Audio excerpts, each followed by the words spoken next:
ಮಕರ ಸಂಕ್ರಮಣ.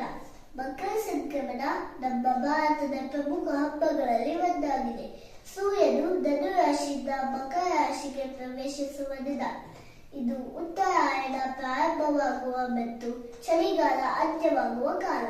ರೈತರು ಬೆಳೆ ಕಟಾವು ಮುಗಿಸಿ ಹೊಸ ಬೆಳೆಯನ್ನು ಮನೆಗೆ ತರುವ ಸಂತೋಷವನ್ನು ಈ ಹಬ್ಬದ ಮೂಲಕ ಆಚರಿಸುತ್ತಾ ಬಂದಿದ್ದಾರೆ.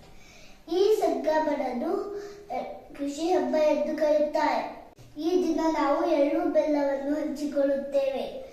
ಎಳ್ಳು ದೇಹಕ್ಕೆ ಉಷ್ಣತೆ ನೀಡಿ ಚಳಿಯಿಂದ ರಕ್ಷಿಸುತ್ತದೆ. ಬೆಲ್ಲ ಶಕ್ತಿ ನೀಡುತ್ತದೆ. ಆದ್ದರಿಂದ ಈ ಸಂಕ್ರಮಣದಲ್ಲಿ ಎಳ್ಳು ಬೆಲ್ಲ ತಿನ್ನುವುದು ಆರೋಗ್ಯಕ್ಕೆ ಒಳ್ಳೆಯದು.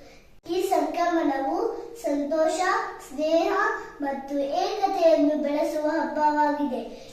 ಎಳ್ಳು ಬೆಲ್ಲ ತಿಂದು ಒಳ್ಳೆ ಮಾತಾಡೋಣ. ಎಲ್ಲರಿಗೂ ಮಕರ ಸಂಕ್ರಮಣ ಹಬ್ಬದ ಶುಭಾಶಯಗಳು.